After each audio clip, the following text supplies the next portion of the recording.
Il-futur tal-linja tal-ajru nazzjonali jidher li għadu nċert ħafna għad-detriment tal-impjegati u l-familji tagħhom.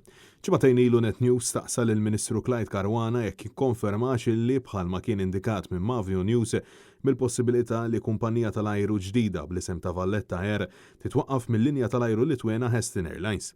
Skont diversi rapporti internazzjonali jidher li l-Litweni ħaffu passejhom aktar mill-Gvern Malti. Meta konna staqsejna lil Clyde Caruana weġibna billi qal li ma kienx jaf. Hija tal-Litweni. Ta' minni ir-reġistrazzjoni eżatt ma nafx għaliex minix ir-reġistru ma jaqax taħt il-żgur li nista' ngħidlek li mhijiex Maltija. Ġifieri mhux qed tixħad l-eżistenza tagħha. Niġi ngħidlek ma nafx ta' minni żgur mhijiex tagħna. L-erba' filgħodu Net News reġa' staqsal il-Ministru jekk iċċekkjax ta' min il-Valletta Air li rapport internazzjonali qed jgħidu illi tista' tibda topera sa mis-sajf tal-2023. B'Karwana ma jiġħadx l-eżistenza tagħha iżda jinsisti li żgur mhux Maltija u li m'għandux għalfejn ikun jaf biha. L-aħħar darba kun staqsejtek fuq il-Valletta Air, ċekkjajt fejn qiegħda rreġistrata jew le?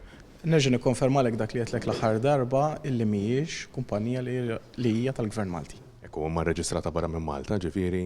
M'għandux jaqsam magħha l-Gvern Malti so allura ma nidħolx fil-kompitu, mhux fil-kompitu tiegħi niċċekkja ta' minni, ma nix naqsmu aħna. Sorsi qrib is-settur qed jisqu illi għadu mhux ċar jekk la darba l-Air Malta kif nafuha tagħlaq għal kollox u se tidħol fix-xena l-Valletta Air, ċoe li l-Gvern Malti jidħol fi ftehim ma' Hestin Airlines bil-eventwalità li jew jixtriha minn għandhom jew il-linja tal-ajru nazzjonali tiġi waħda privata għal kollox. Mistoqsi minn Times of Malta, Clyde Caruana spjega li għatem mal-40 impjegati li għadhom qed jaraw fejn se jpoġġuhom biex jitrasferuhom mill-Air Malta l-impjieg ieħor.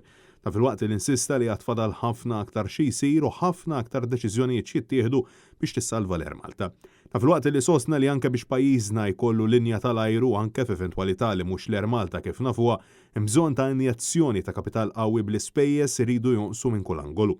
Huwa temm jgħid li pajjiżna ma jistax ikollu linja tal-ajru bi flotta ta' 8 ajruplani u jibqa' jiżdiedu l-ispejjeż.